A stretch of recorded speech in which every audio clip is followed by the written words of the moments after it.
좋으신 하나님의 은혜가 여러분과 여러분의 가정에 함께 하시기를 주의 이름으로 축원드립니다.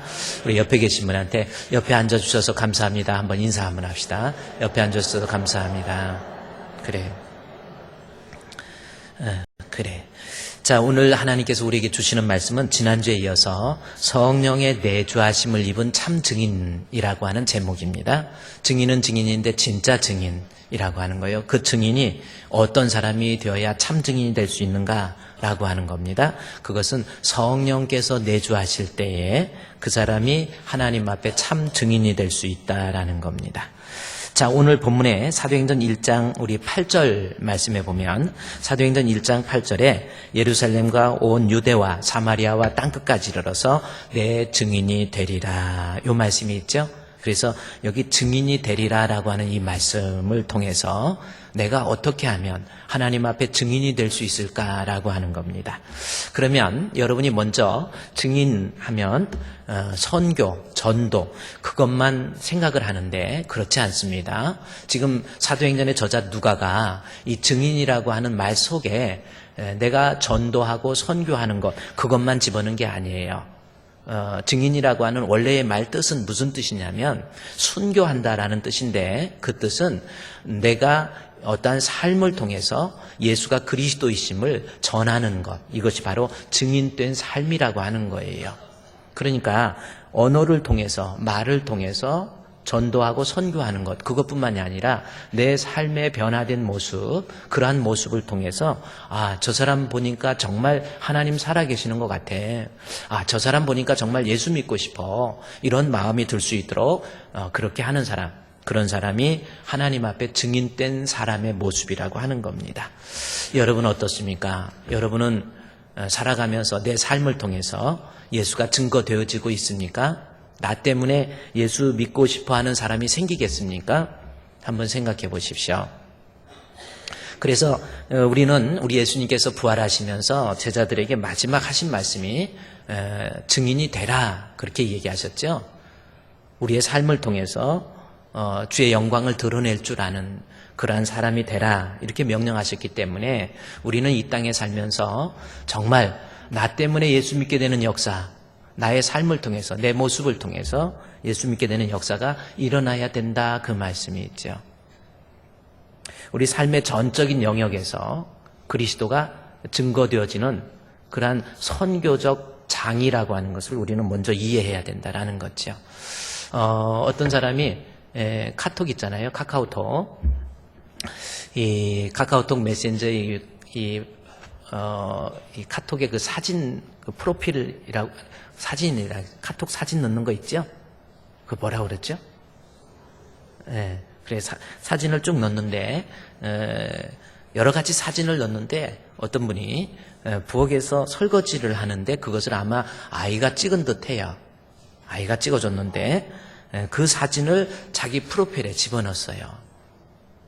그러니까, 아이가 찍어준 사진을 엄마가 자기 프로필 사진으로 카톡에다 집어넣어서 그렇게 했다라는 겁니다. 뭐 그것까지는 그럴 수 있죠. 부엌에서 일하는 것을 내 사진 카카오톡의 프로필로. 여러분은 카카오톡 프로필이 뭡니까? 뭐 아름다운 꽃을 배경으로 해서 찍어가지고 너무 배경이 아름다우면 내 인물이 죽어요. 그러니까 원래 카카오톡의 사진은 집에 배경이 화장실이나 이런 걸 배경으로 해서 그렇게 찍어야 내 인물이 살아나지 않습니까? 어쨌든 참 그렇습니다. 그런데 그 카카오톡에 사진이 있는데 그 사진의 내용을 부엌에서 일하는, 설거지하는 그 모습을 프로필로 하고 그 밑에 글자가 참 의미가 있었어요. 뭐냐면 나의 선교지, 그렇게 써놨다라는 겁니다. 저는 그 내용을 듣고 정말 나의 선교지라는 거죠. 부엌이. 그렇습니다. 내가 어디 다른 데 가서, 외국에 가서 선교하는 것만 선교가 아니에요. 지금 내가 처해 있는 그 환경 속에서, 내가 하고 있는 이 일 속에서 그 일터가 바로 나의 선교지라고 하는, 내 삶의 전적인 영역을 통해서 예수 그리스도가 드러내는 거예요. 얼마나 아름답습니까? 우리 예수님께서 증인이 되라라고 하는 거 바로 그런 모습입니다. 내가 어디에 있든지 간에 나로 인해서 그리스도가 증거되고, 그것이 선교가 됐던, 전도가 됐던, 주의 일이 됐던, 교사의 일이 됐던, 성가대가 됐던지 간에 나의 이 모습을 통해서 주께 영광이 되는 것, 이것이 바로 증인된 삶입니다. 저와 여러분은 앞으로 내 삶의 부분이 어디가 있든지, 직장이면 직장, 학교면 학교, 또 사업장이면 사업장, 가정이면 가정, 어디에서든지 우리의 삶의 모습을 통해서 예수님을 묻혀서 전할 수 있는 그러한 아름다운 성도 다시 한번 다짐해 봅시다. 아멘. 그러면 그러한 증인된 삶의 모습이 되기 위해서는 어떻게 해야 될 것인지 사도행전 1장 1절에서 오늘 이 11절까지 말씀이 사도행전 전체의 서론 부분인데, 앞으로 사도행전 28장까지 전개되는 과정 속에서 그러한 증인된 삶의 모습을 나타내기 위해서는 어떤 사람이 되어야 될 것인가라는 것을 설명해 주고 있는 내용입니다.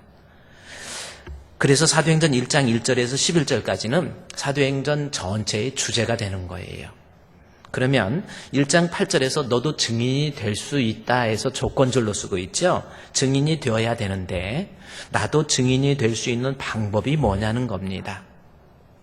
그거에 대해서 지금 누가는 사도행전 1장 1절에서 3절까지, 그리고 4절에서 8절까지 말씀을 통해서 우리에게 설명해 주고 있습니다. 그리고 9절에서 11절까지 말씀을 통해서 세 가지의 조건을 가지게 되면 나 같은 사람도, 우리도 그리스도의 증인된 모습을 통해서 하나님의 영광을 드러낼 수 있다는 것을 이야기해 주고 있는 거예요. 자, 그러면 8절에서 증인이 되리라 그랬는데 증인이 될 수 있는 방법이 뭔가? 사도행전 1장 1절에서 3절까지는 거기에서 우리가 눈여겨봐야 될 글자가 하나 있는데 바로 3절입니다. 또한 그들에게 확실한 많은 증거로 친히 살아계심을 나타내사 40일 동안 그들에게 보이시고 하나님의 나라의 일을 말씀하셨다라는 말씀이 있죠. 데오빌로의 모습을 통해서 내가 하나님 말씀을 통해서 내 자신의 마음속에서 확실한 믿음, 이거부터 있어야 이 사람의 삶의 모습이 증인된 삶을 살 수 있다라는 겁니다. 본인이 믿음이 없는데, 본인이 신앙이 없는데, 하나님 앞에 정직한 믿음이 없는데 이 사람이 증인된 삶을 산다, 그것은 불가능하다, 그 말씀이에요. 그래서 데오빌로처럼 하나님 말씀을 통해서 내 믿음부터 뜨거워져야 그 사람이 증인된 삶을 살 수 있다라는 겁니다.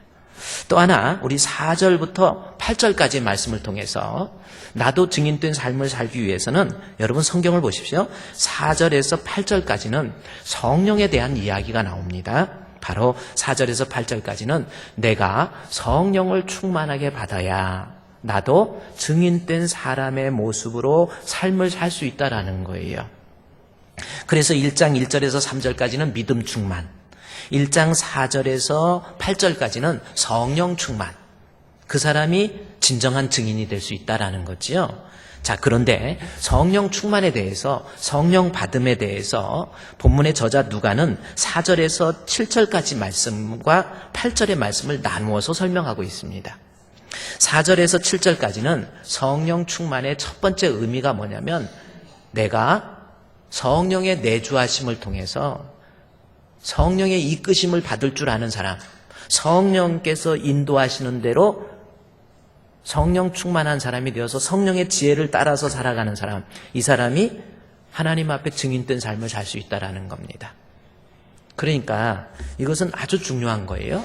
성령께서 내 안에 계셔서 여러분, 그 성령이 나를 인도하셔서 그 인도하심을 따라가서 주의 일을 하는 사람, 이 사람이 진짜 증인 될 수 있어요. 내 열정, 내 열심, 내 혈기, 내 환상, 내 계획, 내 의지 다 내려놓고 주의 일만은 증인된 삶을 살기 위해서는 성령 충만해서 성령이 내 안에 계심으로 성령이 나를 이끌어 주셔서 성령의 인도하심을 따라서 주의 일을 감당할 줄 아는 사람, 그게 바로 성령의 내주하심이고 그 사람이 주의 일을 잘할 수 있다라는 겁니다. 열정 좋습니다. 그러나 상당히 위험한 거예요. 교회에서 일 저지르는 사람들을 보면요, 조용히 있는 사람보다는 열심으로 일하는 사람이 문제가 될 수가 있어요. 그렇다고 열심을 내지 말라는 것은 아닌데, 내가 열심으로 주의 일을 한다고 하면서 결국은 자기 혈기, 자기 의지, 자기 고집 이거 내려놓지 못하고 성령의 이끄심을 받지 못하기 때문에 교회에 문제를 일으키고 또 주의 일을 더 효과적으로 감당하지 못하는 사람들이 있다라는 겁니다. 1884년도에 미국 사람입니다. 제가 지난주에도 잠깐 보여줬던 이 프랭크 루박이라고 하는 분, 이분이 계십니다. 프랭크 루박이라는 분, 저분이 아주 대단하신 능력가예요. 그리고 저분이 쓴 책 중에 권능의 통로라고 하는 책도 있고요. 또 매일매일의 삶을 일기로 남겨뒀던 그 기도일기라는 책도 있고요. 그 예수님에 대해서도 자세히 기록한 그런 책들도 있습니다. 저 사진을 제가 왜 공개하냐면 목사의 타이틀을 가지고 미국의 우표에 저 모습 그대로 프랭크 루박이 미국의 우표에 등재된 사람이 바로 프랭크 루박이라고 하는 사람입니다. 그런데 저분이 필리핀에서 사역을 할 때 그 민다나오라고 하는 섬에 가서 사역을 하는데 그곳에 식인종도 있고 너무나도 힘들었어요. 그러나 저분은 능력이 있었죠. 실력이 있었죠. 뭐든지 할 수 있는 사람이었어요. 그러나 막상 현장에 가서 선교를 하려니까 되지를 않는 거예요. 자꾸 이런 문제가 생기고 저런 문제가 생기고 그래서 본인이 낙심하고 절망하고 그러다가 저 사람이 하나님 앞에 기도하면서 하나님께서 성령의 충만함을 내려주신 거예요. 그리고 그 성령이 자기 안에 계셔서 그때 성령의 인도하심을 따라서 살게 되는 그로 말미암아 주의 일을 가장 능동적이고 역동적으로 감당할 수 있는 그러한 사람이 되었다라는 거죠. 자기 실력도, 자기 고집도, 자기 재능도, 자기 어떤 의지도 다 내려놓고 이제부터 성령께서 시키시는 대로, 성령께서 인도하시는 대로 주의 일 하겠습니다. 그 다음부터 놀라운 역사가 일어나는 거예요. 그러면서 저분이 한 말이 어떤 얘기를 하냐면 하나님 앞에 가장 좋은 사역자라고 하는 것은 하나님의 조력자로서의 사역자가 가장 좋은 사역자이다라는 겁니다. 그래서 저분이 한 말이 제가 그걸 그대로 띄워왔어요. 저 말씀입니다. 저게 무슨 뜻이겠습니까? 무슨 뜻이에요? The great minister called to be God's assistant라고 하는 말이죠. The great minister가 뭡니까? 위대한 사역자. 어떤 사람이 위대한 사역자입니까? 어떤 사람이 하나님 앞에 진짜 위대한 증인이 될 수 있습니까? 어떤 사람이 주의 일을 잘할 수 있습니까? The great minister called to be God's 뭡니까? 하나님의 assistance. God's assistance. 하나님의 조력자. 성령 충만함을 받기 이전에는요, 이 프랭크 루박은 내가 주인이고 내가 이 선교를 하는 것이고 내 의지 가지고 내 능력 가지고 내 재능 가지고 내가 하는 줄 알았어요. 그러나 일은 진행되지 않았습니다. 문제가 생기기 시작하고 갈등이 생기기 시작하고 그때 기도하는 가운데 성령이 그 안에 임하셔서 성령께서 이끄시는 거예요. 주의 인도하심을 따라서 주님께서 하라고 하시는 일을 따라서 하나님의 God's assistant로서 그랬더니 그때 위대한 사역자 The great minister called to be God's assistant가 된 거예요. 너무 아름다운 말 아닙니까? 오늘날 교회 일 잘하는 사람 목사든 장로든 마찬가지예요. 자기 능력, 자기 실력, 자기 재능, 자기 고집, 자기 의지 이거 내려놓지 못하면 절대로 하나님의 일만은 하나님의 앞에 참 증인이 될 수가 없는 거예요. 목사도 자기 생각, 자기 교만 내려놓고 우리 장로님들, 우리 권사님들, 우리 성도들 주의 일 할 때만은 주님의 뜻이 무엇입니까? 주님께서 원하시는 것이 무엇입니까? 그것을 통해서 하나님께서 이끄시는 대로 살아갈 줄 아는 사람. 우리 아주 중요한 저분이 한 말이니까 한번 제가 다시 띄워주면요. 저거 한번 여러분 한번 읽어봅시다. 시작. 그래요. 이렇게 여럿이 읽을 때 이게 좋은 거예요. 그냥 대충 묻어가면 되는 거예요. The great minister called to be God's assistants. 저는 발음이 별로 좋지 않아요. 386세대이기 때문에 발음은 별로 좋지 않아요. 우리 아이가 어떻게다 제가 집에서 영어를 하면 아빠 그것도 발음이라고 해? 공부도 못하는 것이 나한테 이제 대들어요. 뭐 그럴 수도 있겠죠. 뭐 하나님 앞에 여러분 앞으로 위대한 사역자 잘난 체 하지 마세요. 교회에서는요. 내가 한번 이렇게 해봐야지. 아닙니다. 하나님이 하세요. 성령의 내주하심을 땅에서 성령이 주의 일은 디자인하시고 성령이 주의 일을 이끄시고 나는 조력자입니다. 그냥 성령이 하시는 일을 나는 조력해서 도우시는 것.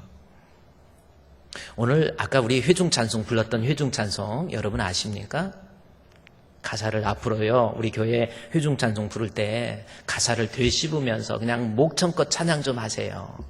그냥 묻어서 대충 찬양하는 거 말고 정말 내 마음의 심령에서 나 좀 틀려도 좋아요. 그냥 틀려도 그냥 목청껏 우리 한세일 집사님처럼 그냥 목청껏 그래요. 요즘 세일 시대라고 그래가지고 한세일 집사님 머리도 투블럭 이거 1,000원 더 비싸요. 그냥 나고 머리도 투블럭을 하고 구두 보세요. 얼마나 신기합니까? 거의 스탠드바 수준이에요.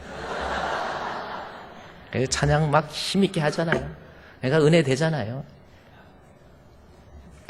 앞으로 우리 회중 찬송도 좀 은혜 이렇게 그렇게 가사를 되씹으면서 불러야 그것도 찬양이 되는 거잖아요. 앞으로 제가 기도하고 있는데 앞으로 우리 성경봉도 갈 때는 전부 일어서서 성경봉도 갈 거예요. 우리 앞으로 예배도 하나님께서 받으시는 예배 습관적으로 신앙생활 하지 말고 우리의 모든 허울 다 벗어버리고 하나님 앞에 좀 인정받는 그런 성도 됐으면 좋겠어요. 그런데 우리가 불렀던 찬송이 뭡니까? 주 예수여 은혜를 내려주사 고충 많게 하옵소서 이 줄이고 목마른 나의 맘에 뭘 주옵소서? 주 성령을 부으소서 주 예수여 충만한 은혜 내 영혼에 부으소서 그 다음에 주 예수만 나의 힘 되고 내 만족함 됩니다. 주의 일은요 주 예수가 내 힘이 되는 거예요. 그렇잖아요. 내 안에 임하는 성령, 그게 성령의 임재입니다. 내 안에 성령께서 내주하셔서 그 성령께서 나를 주관하고 성령을 따라서 주의 일 할 줄 아는 사람. 내 마음에 임하신 주의 성령 늘 계실 줄 믿습니다. 그 은사를 나에게 부어주사 주 섬기게 하옵소서. 그렇죠? 주의 성령께서 내 안에 계실 줄로 믿습니다. 그리고 그 계신 내 안에 계신 그 성령의 인도하심을 따라서 주 섬기게 하옵소서. 주 예수여 충만한 은혜 내 영혼에 부으소서. 주 예수만 나의 힘 되고 내 만족함 됩니다. 아멘.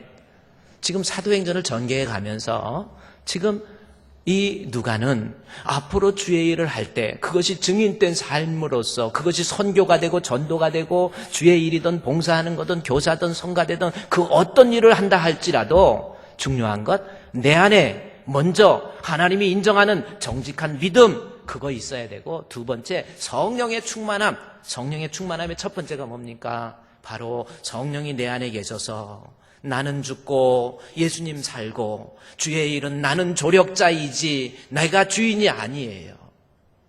내 맘대로 하려고 하지 마세요. 그래서 주의 일 하려면 우리가 성령 충만을 위해서 하나님 앞에 말씀 듣고 그래서 말씀 듣는 모든 자에게 성령이 임하니라. 기도하는 구하는 자에게 성령을 주시지 않겠느냐. 말씀과 기도에 충실할 때 내가 성령의 충만함을 받을 수 있고 그 성령의 충만함을 받아야 그 사람이 성령의 인도함을 받아서 주의 일을 할 수 있어요. 목회도 마찬가지입니다. 내가 하나님 앞에 그래요. 성령의 충만함, 하나님 말씀, 또 기도, 우리 장로님들 그래요. 말씀과 기도에서 그래서 성령 충만하지 않으면 절대로 일 잘할 수 없어요. 어떻게 성령 받는 사람이 느닷없이 낮잠 자다가 갑자기 펄짝펄짝 뛰면서 그게 성령 받는 겁니까? 아니잖아요. 열심히 일하고 사업하는데 거기서 갑자기 느닷없이 성령 받습니까? 말씀을 듣고 사모하고 수요 예배도 나오세요. 자꾸 나와보세요. 심야 기도도 나와서 때로는 손을 들고 주여 기도해보세요. 주의 성령이 우리 안에 임하시게 되면 나도 주의 일을 감당할 수 있는 증인된 삶의 모습이 될 수 있다는 겁니다. 자, 그러면 지금 누가가 이 본문의 말씀을 통해서 주의 일은 반드시 내 열정, 내 의지, 내 계획 내려놓고 성령의 이끄심을 받아야 주의 일을 잘할 수 있다. 이렇게 지금 말씀하고 있는데, 제가 지난주에는 사도행전 13장의 말씀을 통해서 안디옥 교회에서 선교사를 보낼 때에도 바울을 보내고 바나바를 따로 세워서 보내라 할 때 바나바가 그 교회에 없으면 큰일 나지만 또 바울과 같은 사람, 아직 믿음직하지 못한 사람을 보낼 때 문제가 있을 것 같았지만 우리 생각으로는 바울과 바나바를 보내고 싶지 않지만 성령께서 시키시는 일, 정확히 나옵니다. 성령께서 시키는 일이라고 하니까 교회는 아멘, 아멘. 교회는 그대로 놓아주고 선교사는 성령이 파송하는 겁니다. 성령이 주인이에요. 우리는 조력자일 뿐이라는 거죠. 이 생각을 못하니까 어떤 사람은 선교사, 어떤 선교지 방문해가지고 이번에 우리도 우리 7월 마지막 주에 몽골 제1주 분교회, 제2주 분교회 지잖아요. 그래서 어렵게 성도들이 헌금해서 우리 1년에 하나씩 우리 아시아권에 복음에 소외된 곳에 교회 짓자 해서 교회를 짓게 됩니다. 그런데 교회 짓고 입당 예배 드리고 헌당 예배 드리기 위해서 성도들이 이번에는 어른들이 한 45명 정도 가시고요. 또 우리 청년들은 또 태국으로 또 선교를 한 40여 명이 또 가게 되죠. 자, 그럽니다. 그러면 몽골 같은 경우도 우리가 선교지를 가면 그 어려운 여건 속에서 그분들에게 교회를 지어주고 예배를 드리고, 그런데 자칫 잘못하면 선교지 가서 우리 좀 표현이 그렇지만 선교지 가셔서 우리가 교회 지어줬다고 가서 갑질하지 마세요. 내가 선교 이만큼 해서 이렇게 한 거야. 우리 선교비 끊으면 이 교회 어떻게 되는 줄 알아? 교회가 보내는 게 아니에요. 교회는 성령께서 시키는 일을 그냥 놓아준 겁니다. 선교사는 주님이 하신 거예요. 오히려 가서 내가 하지 못하는 일을 선교를 감당하시는 우리 목사님 여러분 고맙습니다. 가서 섬기고 오는 거예요. 항상 주의 일은 나는 어시스트, God's assist. 그래야 The Great Minister가 되는 거잖아요. 그러면 이번에는 사도행전 16장의 말씀을 통해서 앞으로 주의 일할 때 하나님의 뜻을 분명히 우리가 깨닫고 그 뜻을 따라서 주의 일을 감당할 줄 아는 사람이 되어야 된다라는 것을 오늘 이 사도행전 16장의 말씀을 통해서 좀 더 살펴보도록 하겠습니다. 자, 이제 우리 사도행전 강해니까 한번 여러분이 이 역사서 사도행전을 좀 자세히 읽어보고 이 역사서 사도행전을 통해서 저자 누가가 이 본문을 통해서 무엇을 말하려고 하는 건지 한번 찾아보자는 거예요. 자, 사도행전 16장 1절에서 10절까지 말씀을 통해서 주의 일은 내 뜻, 내 생각, 내 비전을 하나님의 비전 앞에 굴복시키는 것, 그것이 진정한 주의 일이다 라는 것을, 성령의 내주하심을 받아서 성령의 이끄심을 받는 것이 주의 일이다 라는 것을 우리에게 설명해 주고 있는 내용입니다. 자, 16장 1절에 보면 바울이 나오죠. 그리고 더베와 루스트라의 이름에 라는 말씀이 나옵니다. 더베, 루스트라, 이곳은 어떤 곳이겠습니까? 바울에게 있어서 지금 사도행전 16장은 1차 선교 여행이 사도행전 13장, 14장, 15장에서 1차 선교 여행이 끝을 난 거예요. 자, 1차 선교여행, 소아시아 지역을 통해서 선교를 하고 본부 교회였던 안디옥 교회로 돌아온 겁니다. 돌아와서 보니까 사도행전 13장, 14장, 15장까지 이제 1차 선교 여행을 소아시아 지역, 루스트라, 더베, 이고니온 이런 곳곳에 선교를 하고 돌아와서 안디옥 교회에 와보니까 이때 선교가 1차 선교 여행을 시작한 때가 AD 45년입니다. 그리고 1차 선교 여행 기간이 몇 년인지 아십니까? 혹시? AD 45년에 바울이 드디어 안디옥 교회에서 1차 선교 여행의 파송을 받아서 소아시아 지역에 선교를 해요. 그 기간이 혹시 얼마나 됐는지 아십니까? 주관식으로 물어보니까 대답을 못하니까 야간식으로 얘기해 볼게요. 1번, 1년. 1차 선교 여행은 1년 했다. 2번, 2년. 3번, 3년. 4번, 5년. 몇 년입니까? 5년입니다. 5년 동안 사도 바울이 소아시아 지역을 돌아다니면서 선교한 거예요. 그래서 지금 사도행전 16장은 AD 이제 2차 선교여행 AD 50년입니다. 2차 선교여행을 떠나려고 하는 거예요. 그런데 1차 선교여행을 끝나고 본부 교회 안디옥 교회에 와봤더니 이단이 들어와가지고 신학적인 문제가 생긴 거예요. 5년 동안 바나바와 바울이 없으니까 유대인들 중에서 개종했던 사람들이 안디옥 교회에 들어와서 예수를 믿음으로 구원을 얻는 건 맞지만 믿음만으로는 불안하다. 행위, 할례가 필요하다라고 해서 믿음 플러스 알파, 그것이 구원의 교리로서 안디옥 교회에 가르쳐지고 있었던 거예요. 그래서 바울이 와서 보니까 구원은 오직 믿음인데 행위가 따라와야 그것이 온전한 구원이 된다고 하니까 이 문제를 가지고 총회 교회, 예루살렘 교회로 바울과 바나바가 가서 이 문제에 대해서 이런 문제가 있는데 어떻게 하겠느냐 그랬더니 총회에서 예루살렘 교회에서 구원은 오직 믿음으로만 구원 얻는다 라고 하는 그 교리를 가지고 안디옥 교회로 다시 돌아와서 여러분 구원은 오직 믿음으로 구원은 이루어진다. 그것을 선언해서 사도행전 15장 말에 가보면 결국은 예루살렘 이 안디옥 교회에 있었던 신학적 논쟁이 끝이 난 거예요. 자, 끝이 나고 난 다음에 이제 바울과 바나바가 여보게 이제 교회도 좀 평안해졌는데 바울이 바나바에게 우리 2차 선교 여행을 좀 떠나지 않겠는가 하고 제안을 합니다. 그래서 제안을 하니까 그러면은 우리 마가라고 하는 요한이라고 부르는 마가도 좀 데리고 가자. 안 된다 해서 둘이 싸우고 다퉜어요. 그래서 바나바는 자기 고향 구브로로 가버리고 이제는 2차 선교 여행의 전면에 드디어 바울이 등장합니다. 그리고 바나바는 역사 속에서 사라져버리고 2차 선교 여행 때부터는 이 누가복음의 저자, 이 사도행전의 저자 누가는 이제 모든 선교의 초점을 바울에게 두고 있어요.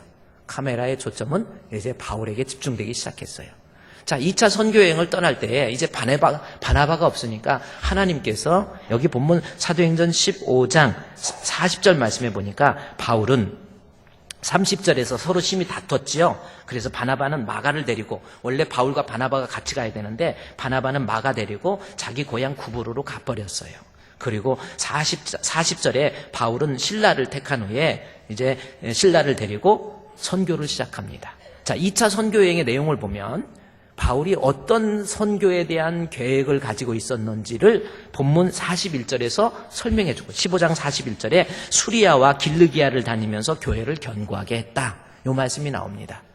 자, 수리아와 길르기아 지도를 한번 볼까요? 저 지역이 어딘지를 여러분이 알아야 지금 사도행전 16장을 이해를 합니다. 자, 수리아와 길르기아. 수리아는 안디옥 지역을 수리아라고 그럽니다. 그 다음에 조금 올라가면 안디옥에 조금 올라가면 길르기아. 저 나오죠? 길르기아. 저기입니다. 그러니까 바울이 이제 2차 선교여행을 떠나는데 바나바와 갈라서고 난 다음에 바울은 어느 쪽으로 가느냐면 1차 선교여행 때 복음을 전했던 교회들을 찾아다니면서 목양적 개념으로 선교를 하는 거예요. 계속해서 소아시아 지역의 선교입니다. 그래서 수리아와 여기 사도행전 15장 41절에 수리아와 길리기아를 다니면서 교회를 견고케 했다. 지금 2차 선교 여행에 대한 바울의 선교 계획이 뭔가를 본문을 통해서 이야기해 주는 거예요. 자, 그런데 16장에 들어와서 바울이 더베와 루스트라의 이름에라고 하는 겁니다. 이제 더베와 루스트라에서 수리아의 길르기아를 넘어서 더베 하면 뭘까요? 빨간 그림자를 따라가면 더베 루스트라가 나오죠. 2차 선교여행은 1차 선교여행 다녔던 그 교회를 찾아다니면서 목양적 개념에서 선교를 하면서 더베와 루스트라로 가요. 자, 더베와 루스트라에서 가서 보니까 5년 전에 사도행전 14장의 말씀에 보면 5년 전에 바울이 그곳에서 돌에 맞아 죽을 뻔한 곳이 더베와 루스트라예요. 그것이 사도행전 14장의 내용이 그대로 나와 있습니다. 그래서 거기에서 죽을 뻔했는데 다시 5년 만에 그곳에 돌아와서 잊지 못할 더베와 루스트라에서 평생 자기가 사랑하는 아들과 같이 되어 있는 디모데라는 사람을 만나서 2차 선교 여행의 동역자로 디모데가 조인을 하게 돼요. 그것이 사도행전 16장 1절입니다. 그래서 16장 1절에 바울이 더베와 루스트라의 이름에 거기서 디모데라고 하는 제자를 얻었다라는 거죠. 그래 디모데가 나오는데 디모데라고 하는 제자를 얻었는데 그 디모데는 어떤 사람인가 봤더니 2절 말씀에 디모데는 루스트라와 이고니오 안에 있는 형제들에게 칭찬을 받는 사람이다 이렇게 이야기하고 있습니다. 자, 지도에서 보면 루스트라와 더베가 여기 루스트라와 디모데는 2절에 루스트라와 이고니온에서 형제들에게 칭찬을 받았다 이렇게 기록되어 있죠. 루스트라와 이고니온은 거리가 20km 정도 차이가 나는 그곳입니다. 20km 반경 내에서 디모데 모르는 사람이 없어요. 그런데 무엇으로 알았는가 봤더니 루스트라와 이고니온에서 2절에 칭찬을 들었다. 다시 말해서 디모데는 평판이 좋았다라는 거예요. 여러분, 디모데가 평판이 좋은 사람, 대단한 사람, 주의 일하는 사람에게 있어서 중요한 것은 제2의 인격이라고 하는 평판이 좋아야 돼요. 여러분, 한번 우리 젊은 청년들한테 한번 묻겠습니다. 결혼을 할 때 실력 좋은 사람을 선택하겠습니까? 평판 좋은 사람을 선택하겠습니까? 한번 우리 청년들한테 물어볼까요? 누가 한번 내가 결혼할 사람이 실력 좋은 사람이 좋습니까? 평판 좋은 사람이 좋습니까? 평판, 평발 말고 평발은 좀 걷기가 좀 그러니까 어느 사람이 좋아요? 기업에서 사장님들이 직원들을 뽑을 때 실력 좋은 사람, 실력은 그거라 이거예요. 평판 좋은 사람, 그 사람 뽑는다라는 겁니다. 결혼을 해서도요, 결혼할 때도 마찬가지입니다. 사람이요, 제2의 인격이라고 하는 평판이 좋아야 돼. 다른 사람이 나를 어떻게 이야기하는지 이래야지. 야, 너 그 사람 만나면 안 돼. 그래서 부모님이 계속해서 말리고 너 그 사람하고 결혼하는 거 내가 허락하지 않아. 그러면요, 가능한 빨리빨리 헤어지는 게 좋습니다. 평판이 별로 안 좋은 거예요.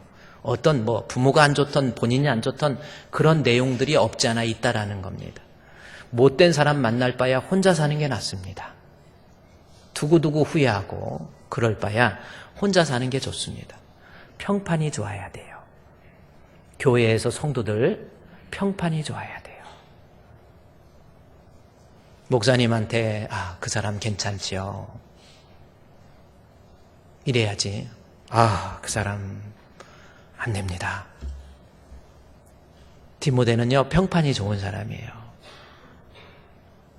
그래서 신앙이 진짜 좋으면 평판은 좋게 돼 있어요. 디모데처럼. 교회에서는 이 신앙생활 잘하는데 집에서 남편에게 인정받는 아내가 되십시오.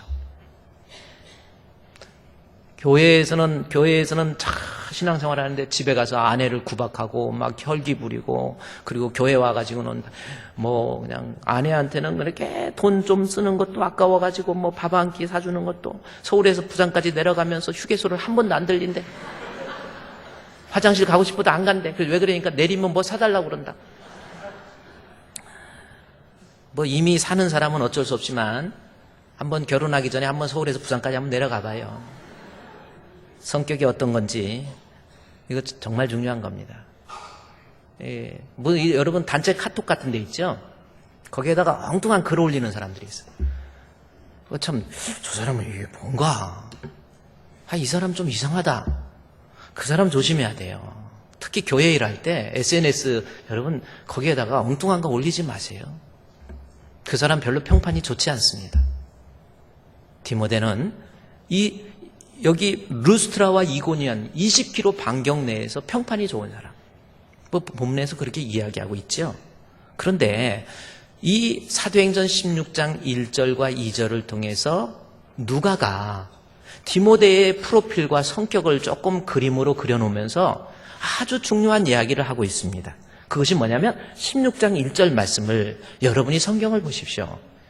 바울이 더베와 루스트라의 이름에 거기에 디모데라고 하는 한 제자가 있었는데 그 어머니는 믿는 유대인이요 아버지는 헬라인이다. 자, 오늘날로 얘기하면은 다문화 가정에서 태어난 호녀라가 디모데입니다. 어머니는 유대인이고 아버지는 헬라인이다. 그런데 여기에서 디모데의 프로필을 쓰면서 지금 누가가 어떤 의도에서 가족의 내용, 어머니는 유대인이요 아버지는 헬라인이라고 왜 기록했느냐는 거예요. 누가의 의도가 뭡니까?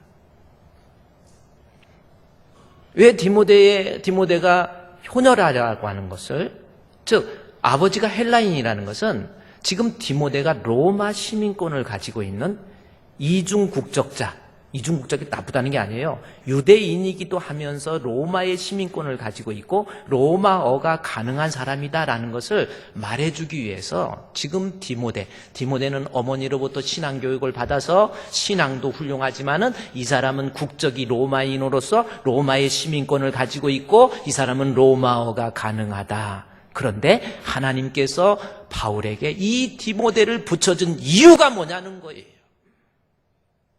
이유가 뭐냐는 거죠. 그것은 3절의 말씀을 통해서 보면 하나님께서 왜 디모데를 붙여주셨는지 이유를 어느 정도 알 수 있습니다. 3절의 말씀을 보세요. 누가가 어떤 의도에서 기록하는지 또 볼까요? 3절에 바울이 그를 데리고 떠나고자 할 때 그 지역에 있는 유대인으로 말미암아 그를, 즉 디모데를 데려다가 할례를 받게 합니다. 자, 할례를 받게 해요. 구원은 할례와 관련 없습니다. 원래 할례를 안 받아도 됩니다. 그런데 바울이 디모데에게 선교사로 가기 위해서 같이 파트너로 조인을 했는데 선교사로 가기 전에 디모데를 할례를 받게 해요. 이유가 뭐예요? 왜 디모데에게 할례를 받게 하라 했죠?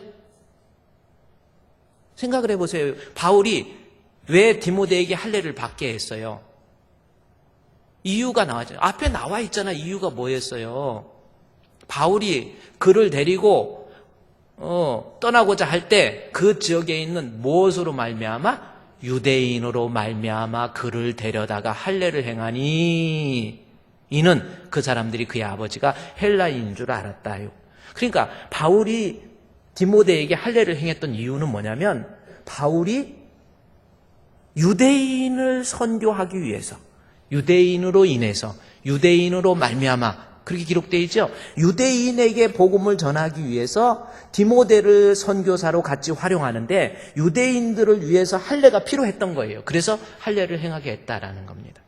그러면 3절의 말씀을 통해서 성경의 저자 누가는, 여러분 잘 들어보세요. 성경의 저자 누가는 어떤 생각을 갖고 있었냐면 지금 바울이 선교에 대한 어떤 계획이 뭐냐는 거죠. 바울이 머릿속에서 가지고 있는 선교의 계획은 이방인의 사도로서 주님께서 분명히 사도행전 9장에서 불렀잖아요. 내가 너를 이방인의 사도로 삼았나니 그랬어요. 그런데 1차 선교 여행을 보면 이방 땅 수리아 지역, 안디옥 지역, 갈라디아 지역, 이방 땅, 더베와 루스트라 이방 땅인 건 맞지만 1차 선교 여행을 보면 반드시 유대인의 회당에 들어가서 흩어져 있는 유대인들에게 복음을 전한 거예요. 그리고 2차 선교 여행 또한 바울이 머릿속에서 생각한 건 뭐냐면 디모데에게 할례를 행한 것은 뭐예요? 유대인들에게 복음을 전하는데 조금 더 효과적으로 복음을 전하기 위해서 구원과는 관련 없지만 유대인들과의 마찰을 피하기 위해서 앞으로 유대인에게 복음을 전거할 때 디모데로 하여금 할례를 받게 한 겁니다. 그러면 이 3절의 말씀, 디모데가 할례 받은 사건을 통해서 누가는 뭘 말하는 거예요? 지금 바울은 계속해서 하나님께서 이방인의 사도로 세웠는데도 불구하고 이 바울의 머릿속에서는 계속해서 나는 유대인, 내 동족 유대인을 위해서 선교하겠다라고 하는 선교의 어떤 바울의 계획은 3절에 유대인이다라는 것을 우리에게 이야기해 주고 있는 거예요. 자, 이 말씀이 하나님께서 선교에 대한 비전은 뭐냐면, 바울에 대해서 하나님께서 가지고 있는 선교의 비전은 사도행전 15장에서 40절에 신라를 보내주십니다. 바나바가 떨어지고 난 다음에 신라를 신라는 로마 사람이에요. 로마어로 바울과 실루아노 그러죠. 그래서 바울로 하여금 이제 바나바와 결별을 해서, 바나바는 고향으로 갔으니 이제 너는 본격적으로 유대인의 선교가 아닌 이방인의 선교, 다시 말해서 유럽에 가서 복음을 전하라라고 하는 것이 바울을 향한 하나님의 비전이에요. 그래서 신라를 붙여준 겁니다. 그런데 신라를 붙여줬는데도 불구하고 41절 말씀에 보면, 보세요. 40절에 신라를, 15장 40절입니다. 신라를 붙여줬는데 41절에 수리아와 길르기아를 다니면서 교회를 경고케 해요. 분명히 하나님께서 이방인의 사도로 갈 것을 위해서 신라를 뒀는데도 이 수리아와 길르기아는 어디입니까? 지금 이방 땅이 소아시아 지역에서 떠나질 않는 거예요. 그래서 하나님께서 안 되겠다 해서 16장에 1절에서 디모데를 보내준 거예요. 그러면서 디모데의 프로필을 이야기하면서, 디모데는 로마 시민권, 신라처럼 로마의 시민권을 가진 사람으로서 바울로 하여금 너 소아시아 지역이 아닌, 유대인이 아닌 마게도냐로 건너가서 장차 로마를 통해서 세계를 복음화시킬 하나님의 비전이 바울에게 있었다라는 거예요. 하나님은 이방인의 사도로 세우기 위해서 디모데를 붙여준 거예요. 그런데도 바울은 계속해서 이것을 깨닫지 못하고, 하나님의 비전을 이해하지 못하고, 하나님의 뜻을 이해하지 못하고, 자기 계획, 자기 의지를 끝까지 낮추지 않는 거예요. 그랬다가 16장 4절에 여러 성으로 다닐 때에 예루살렘에 있는 사도와 장로들에게 작정한 규례를 그들에게 주어 지키게 하니, 이에 보세요, 신라를 데리고 디모데를 데리고 이에 5절에 여러 교회에 믿음이 굳건해지고 수가 날마다 더해져요. 아니, 하나님께서는 이방인의 사도, 유럽으로 가서 복음을 전해야 되는데 바울은 계속해서 아시아 떠나지 않거든요. 그런데도 교회의 수가 점점 더 부흥돼요. 자, 여기에서 또 하나, 우리는요, 이 신학 목회를 하면서, 주의 일을 하면서 일이 잘 된다고, 이게 하나님의 뜻이라고 잘못하면 오인할 수도 있습니다. 잘 되는 것이 나쁜 것은 아니지만 잘 된다고 다 하나님이 뜻한 것은 아니에요. 바울은 지금 착각을 하는 거예요. 아, 나 하나님 앞에 이방인의 사도가 되라고 그랬는데, 아니, 유대인을 놓고 계속 소아시아 지역에서 선교를 해도 잘 되고 있는 거예요. 그러니까 바울은, 이것이 더 잘 되고 있으니까 굳이 내가 유럽으로 가야 되는가? 내 몸도 지금 약해가지고, 자기 몸이 상당히 약했거든요. 약했는데 내가 어떻게 유럽으로 가? 나 여기에서 복음 선교할래. 그것이 5절에 이에 교회가 믿음이 더 굳건해지고 수가 날마다 더해졌다. 이 말을 통해서 바울이 선교에 대한 비전을 다시 한번 바울이 가지고 있었다라는 것을 누가가 설명해 주는 거예요. 자, 그러다가 6절 말씀에 드디어 성령께서, 자, 성령의 지시하심을 받아야 그 사람이 진정한 주의 사역자라고 그랬는데, 16장 6절에 성령이 이제 본격적으로 아시아에서 말씀 전하지 못하게 하시거늘, 보세요. 하나님의 비전은 뭐예요? 지금 하나님의 비전과 바울의 비전이 지금 충돌을 일으키고 있는 거예요. 그렇죠? 주의 일을 하는데 하나님은 바울을 향해서 유럽으로, 바울은 아니에요, 나는 여기, 그런 겁니다. 계속해서 신라를 붙여주고 디모데를 붙여줘도 안 돼요. 그러니까 6절에 이제 성령이 직접 아시아에서 말씀 전하지 못하게 합니다. 아니야, 바울아, 너 주의 일, 이방인의 사도로 내가 너를 세웠단다. 빨리 이방인의 사도로서 유럽으로 건너가서 장차 로마를 통해서 세계를 복음화해야지. 그래서 6절에 성령이 아시아에서 말씀 전하지 못하게 하시거늘, 그런데도 불구하고 그들이 부르기아와 갈라디아 땅으로 다녀갑니다. 지도를 한번 볼까요? 부르기아 갈라디아가 어딘지 한번 볼까요? 지도에 보면, 자, 부르기아와 갈라디아가, 갈라디아 저 위쪽이죠. 지금 바울을 통해서 갈라디아 아닌 저 마케도니아 2차 선교 여행, 이제 저쪽 유럽이, 거기가 여기 드로아라고 하는 지역이 있습니다. 여기 터키, 지금의 터키, 드로아, 터키 지역입니다. 여기가 보스포루스 항이 있죠. 유럽과 아시아가 겸해 있는 곳이 터키입니다. 저기 건너가면 이제 유럽이에요. 빌립보, 마케도니아, 고린도, 나중에 이탈리아, 로마 다 나오는 거잖아요. 그쪽으로 건너가야 되는데, 바울은 이제는 계속해서 나 유럽 안 가겠습니다. 나의 비전은 오직 이곳이에요. 하고 고집 피우고 있는 거예요. 그리고 나중에는 여기 안디옥에서 길르기아로 가죠. 루스트라, 더베, 그 다음에 갈라디아로 가서 복음을 전도하는 거예요. 그랬더니 일이 잘 돼. 그러니까 하나님, 뭐 이렇게도 잘 되는데 내가 굳이 로마로 가야 됩니까? 유럽으로 가야 됩니까? 지금 그러고 있는 거예요. 그때 성령께서 6절에 아시아에서 말씀 전하지 못하게 하니까 부르기아와 갈라디아 땅으로 그래도 가요. 그러니까 7절에 무시아 앞에 이르러 비두니아로 가고자 했습니다. 자, 비두니아가 어딘지 한번 다시 보세요. 비두니아가 어딘지 보십시오. 비두니아는 지금 여기 부르기아와 갈라디아에서 지금 유럽으로 안 건너가요. 마게도니아로 안 가고 지금 비두니아로 가려고 해요. 그렇게 마음을 먹으니까 이제 마음을 먹고 있다가 밤에 드로아로 오게 합니다. 드로아는 이제 유럽으로 건너가기 위한 항구지요. 그래서 본문에 볼까요? 7절에 성령께서 6절에서 성령이 말씀 전하지 못하게 하고 빨리 유럽으로 건너와라. 부르기아와 갈라디아 땅으로 계속 가니까 다 하나님의 뜻을 다 무시해 버리는 거예요. 그래서 무시야. 16장 7절에 무시아 앞에 이르러서 비두니아로, 거기에서 또 비두니아로 가려고 애를 쓰는 거예요. 아까 다시 지도 보세요. 끝까지 유럽 안 가요. 무시아에서 비두니아로 가려고 또 그래요. 그러니까 아시아에서만 돌고, 하나님은 분명히 바울을 향한 선교의 비전은 너를 통해서 이방인의 구원, 로마의 구원, 세계의 복음화. 그런데도 바울은 자기의 어떤 의지와 구원에 대한 계획을, 선교에 대한 계획을 절대로 내려놓지는 않는 거예요. 그래서 성령이 개입하죠. 바울을, 디모데를 붙여주고 실라를 붙여주고 그다음에 성령께서 말씀하시니까 그래도 비두니아, 무시하고 비두니아로 가지요. 그러니까 7절에서 다시 6절에서도 성령이 아시아에서 말씀 전하지 못하게 하지요. 그리고 7절에 무시아 앞에 이르니까 다시 비두니아로 가고자 했을 때 이제 또 다시 성령이 허락하지 않습니다. 무시아를 지나 드로아로 내려가 버려요. 그럴 때 9절에 드디어 9절 유명한 말씀입니다. 밤에 환상이 바울에게 보여주세요. 환상이 뭡니까? 드디어 보세요. 지금 하나님께서 바울을 향한 비전. 자, 지금 두 비전 간의 충돌이 일어나는 거예요. 나는 너를 로마로, 마게도니아로, 유럽을 선교하기 위해서. 바울은 아니에요. 나 아시아에서 계속해서 자기 고집 피우죠.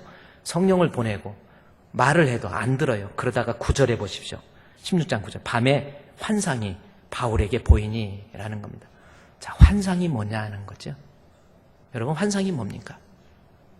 여기서 환상이라는 것이 헬라어의 호르마라는 단어입니다. 이것은 너무 중요한 거예요. 근데 호르마라고 하는 단어인데 이 호르마가 영어로 뭘로 번역됐는가? NIV 성경이 보시면 비전으로 번역이 되어 있어요. 그러니까 16장 9절에 하나님께서 밤에 하나님의 비전을 보여준 거예요. 하나님의 비전. 그래서 밤에 바울에게 보여주시면서 내가 너를 향한 선교의 비전은, 환상은, 호르마, 내가 가지고 있는 꿈은, 비전은 뭐예요? 마게도냐라고 건너와서, 보세요. 9절에 마게도냐 사람 하나가 그에게 이르되 마게도냐로 건너와서 우리를 도우라. 즉 마게도냐는 유럽 지역이죠. 그곳에 복음을 선교하는 것, 바울을 통한 하나님의 비전은 마게도냐예요. 유럽이에요. 그래서 그것을 하나님의 비전을 직접 보세요. 실라 붙여줬지요. 디모다 붙여줘도 안 되지요. 디모데 붙여줘도 안 되지요. 성령께서 직접 말씀하시죠. 또 성령께서 직접 말씀하시죠. 그래도 안 되니까 이제 직접 하나님께서 환상 중에 하나님의 비전을 보여줘요. 바울아, 너 아시아 아니래니까 너는 마게도니아야. 이리 건너와.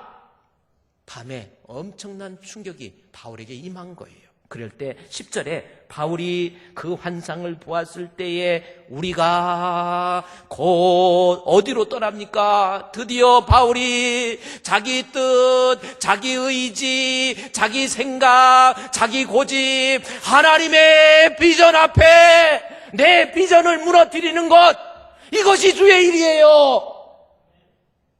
하나님의 비전 앞에 주여, 알겠습니다. 이제는 알겠습니다. 나 가기 싫어요. 나 하기 싫어요. 그러나 주님의 뜻이라고 한다면, 성령께서 나를 부르신다고 한다면 내 고집 내려놓겠습니다. 나 십자가에 못 박고 나 죽겠습니다. 주님의 뜻이라면 마게도냐 가겠습니다. 이것이 11절이잖아요. 9절에 마게도냐로 건너와라. 바울이 그 환상을 보았을 때 우리가 곧 마게도냐로 떠나기로 힘쓰니, 이는 이유가 뭡니까? 마게도냐로 드디어 가요. 그렇게 가기 싫고 그렇게 하기 싫었는데, 정말 나 가면 죽을 것 같았는데, 그래도 그것이 하나님의 비전이라고 한다면 내 비전을 내가 꺾겠습니다 하고 하나님이 저 사람들에게 복음을 전하라고 우리를 부르신 줄로 모았기 때문에 인정함이니라. 여러분, 인정이 뭡니까? 인정이 무슨 뜻이에요? 헬라어로 쉰비바조라고 하는 단어예요. 쉰비바조가 무슨 뜻입니까? 수용하는 거예요. 받아들이는 겁니다. 이것이 하나님의 뜻이고 비전이라고 한다면, 이것이 성령이 지시하시는 거라고 한다면 내가 수용하겠습니다. 내가 굴복하겠습니다. 내가 받아들이겠습니다. 이것이 진짜 증인이에요. 주의 일 한다고 하면서 하나님의 비전을 바라보지 못하고 자기 비전만. 그래서 어떤 선교 같은 거, 한번 선교 집회 같은 거 하잖아요. 세계 선교 포럼 같은 거 하게 되면 청년들 가서 은혜 받고, 나도 선교, 이제 선교하겠다. 너 어디 갈 거냐? 나는 아프리카 갈 거야. 나는 중앙아시아 갈 거야.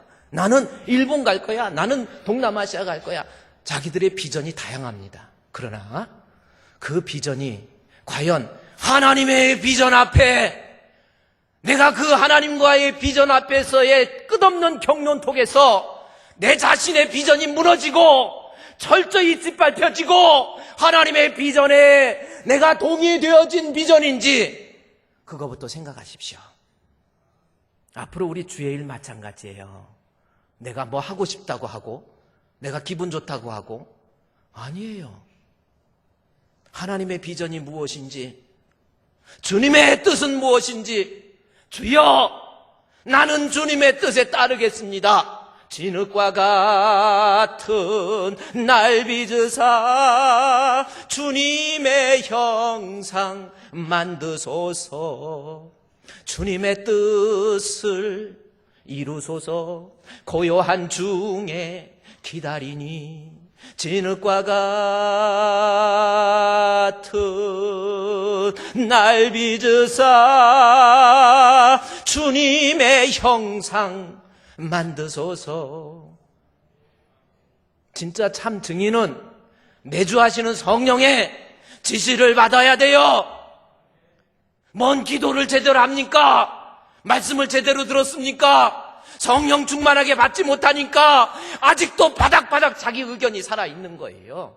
아직도 바울에게 아무리 신라를 붙여줘도 깨닫지 못하고, 디모데를 붙여줘도 깨닫지 못하고, 너 로마로 가야 돼, 너 로마로 가야 돼, 깨닫지 못하지요. 성령께서 또 말씀하십니다. 너 로마로 가야 돼. 아시아에서 가는 건 내가 금할 거야. 또 가요. 그래도 또 금합니다. 안 되니까 하나님께서 환상 중에 직접 나타나셔서 하나님의 비전을 보여주시고, 그때 드디어 바울은 주여 신비바죠, 주님의 뜻이라고 한다면 주여 가겠습니다. 이것이 주의 일이에요. 우리 주품교회에요, 신앙적인 신앙생활을 해도 좀 무식하게 하지 마시고 엉뚱하게 폰만 잡고 다니고, 그거 뭐 지 기분 따라 지 좋으면 하고 아니면 안. 이런 거 말고, 제가 그랬죠, 평판이 좀 좋으라고. 세월이 가도 시간이 가도 그 장로님 훌륭하셔, 그 목사님 훌륭하셔, 그 권사님 대단해, 이게 들어야지. 아이고 목사님 저 사람이요, 분위기만 깨고 이상하고. 하나님의 비전 앞에 내 비전을 굴복시키는 것, 이것이 참 증인의 모습입니다. 따라합시다. 신비바죠. 우리는요, 주님의 뜻, 우리가 정말 위대한 The Great Minister가 되려면 The Great Minister called to be God's assist가 돼야 돼요. 조력자입니다. 하나님 앞세우고 주님이 원하신다면 나는 조력자로서 사명 감당해야 그게 진짜 일이에요. 목사라고 교만 부리지도 마시고 자기 의의 나타내지 마시고 주님의 뜻이 무엇인지 정확히 말씀을 통해서 받아서 주의 일 해야 되는 거고, 우리 성도들도 이 땅에 살면서 그래요. 주님이 원하신다고 한다면 나는 신비바죠. 기도하겠습니다. 하나님, 성령께서 내주하셔서 주의 일은 성령이 시키는 대로, 성령이 이끄시는 대로 살아갈 수 있는 우리 주품교회 성도 되게 해 주시옵소서. 주의 은혜로 성령으로 충만하게 무장시켜 주셔서 우리가 주의 일하고 성령의 지도하심을 받지 못해서 아나니아와 삽비라가 오히려 주의 일하고 저주받은 불쌍한 사람 되지 않도록 하나님께서 우리에게 성령으로 강하게 무장시켜 주시옵소서. 예수님의 이름으로 기도드리옵나이다. 아멘.